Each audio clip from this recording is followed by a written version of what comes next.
student is required to maintain a record of particular number of internships, and the overall CGPA shouldn't go below a certain limit.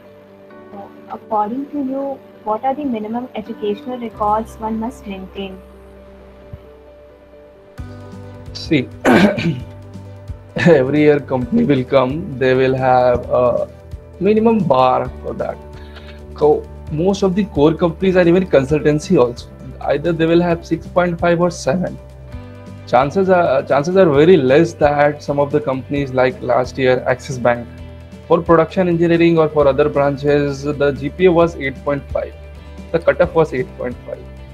So that was just the one company.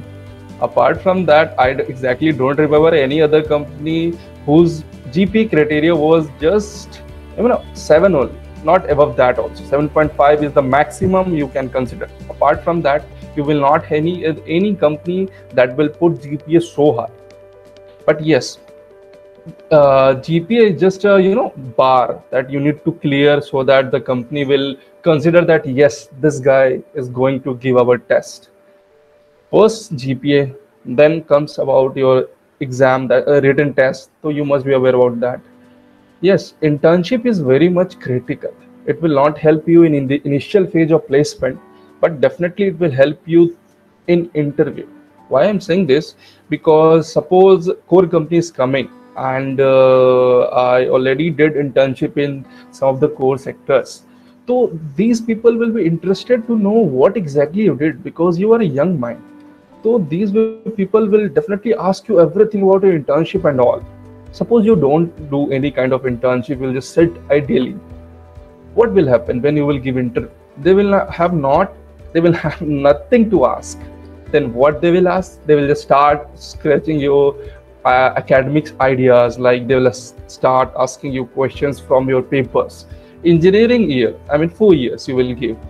No one, I cannot, even if you will count me also, I am not 100% sure that if you will ask me any question from any topic, I can give you answer. But yes, what I am 100% sure is that whatever I did in my internship period, it is helpful for me, and I can try to answer as much as I can. So that's the best way you can drive your interview in that direction, where the interviewer will get to know that yes, this guy has some knowledge and all.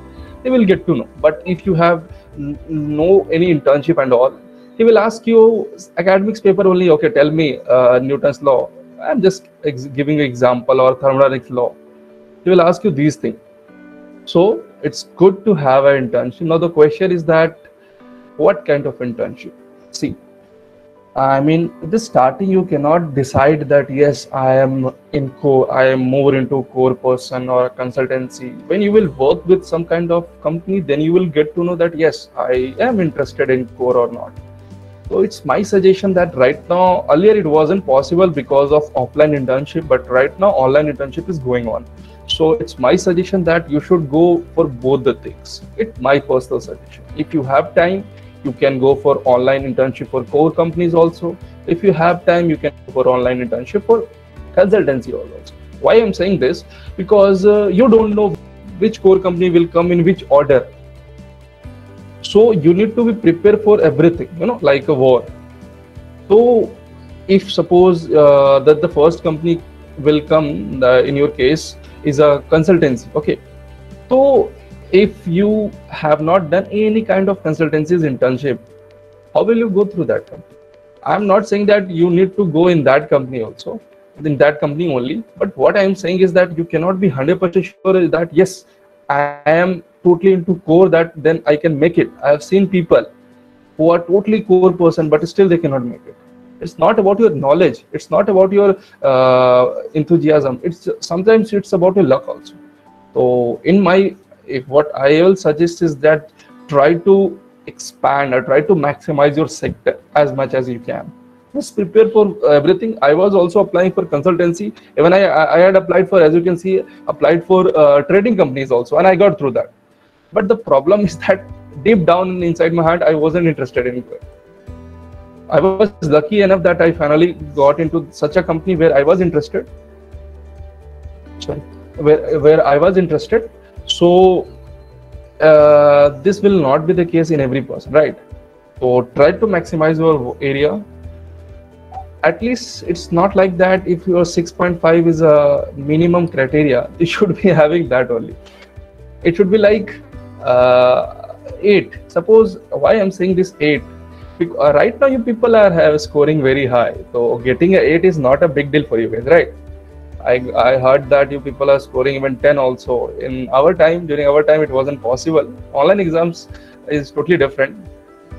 So you should, what I am saying is compared to my batch, I mean 8, that why? Because there are very less people in every department whose score was above 8. So if company will come, that's the highest bid they will go for. 8.5 is ultimate, that's the live that. But 8 is the safest. If you have crossed that 8, then trust me, no company is going to, no company will not allow you to sit in their process. So first thing you cleared that, please manipulate it in your case also, because I don't know what is your average GPA score and all for this batch K18 or K19. So what I am saying is according to my batch. And have internship. This will help you through your interview. Educational record, one thing I would like to mention, there are very people that they had done their class 12 from boards, 12th Bihar board or UP board or other boards.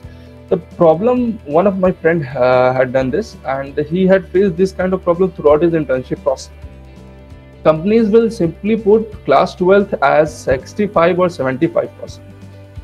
For getting, for a CBSE student, it is very easy to get 65 or 75 in their class 12, but it's for a Bihar board student, it's very difficult. And company will not listen whether are you from Bihar board or this thing. They will just simply put a common bar for everyone. If you are lucky enough to cross that bar, you will be eligible, otherwise you won't. So this is the small demerit of company. They should think in this direction also, because a lot of people are coming from different sectors and all. But it's it's not in my hand also, and not in your hand. So just try to maintain a good GPA. In my case, 8 is above. I have some good, decent names associated with you, because in interview it will definitely impact the mind of the people. Will definitely get, yeah, this guy has done a lot of internship. He has done from this company. So they will, yeah, he has some potential. At the starting only they will get to know. And yeah, that's all. That's all for this question. Last season, we have seen that some companies, even after keeping a minimum requirement of CGPA, they still rejected a number of students in the name of initial shortlisting. So, is there any criteria for them that even after they keep a requirement and then after that they reject? See, if you are eligible to apply, then that means company should give you a chance. But you don't know what is going in the head of that HR. Why I'm saying is because Britannia last year, I was also interested in that, because it's a supply chain and all. Last year I applied for Britannia and I was eligible. It was not difficult for me, but when the batch came, when the list came, I was not in that. So I felt bad. Seriously, I felt bad. But I don't think there is a particular reason for it. Company will not think in that direction. What they will do is they might have some criteria which you don't know, even which your TNP coordinator will not get to know. They will say, yeah, mechanical कितने बंदे को shortlist करो and हटाओ. It's not like that production को करो, because there are people who are in HR and they even don't know what is difference between production and mechanical engineering. So it's not always your fault that, yeah, there was some bad, your profile was not good enough. Sometimes you leave this thing for company also, because you don't know what thing is going in their head, right? So I personally, I don't have any, idea that, yeah, this is the particular reason. Throughout my process, I was trying to know the answer of this question only. But I exactly don't know, because what is going in their head, you cannot just predict. Okay, so just go with the flow, try to maximize your sector. That's what I'm saying now.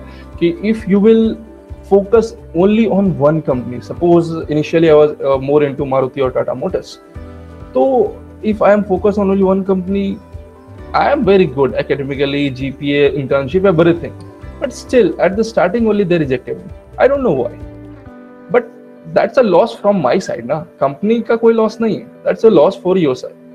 So why don't we maximize our sector so that one thing bad will happen with one company ना, बार बार थोड़ी ऐसा हो.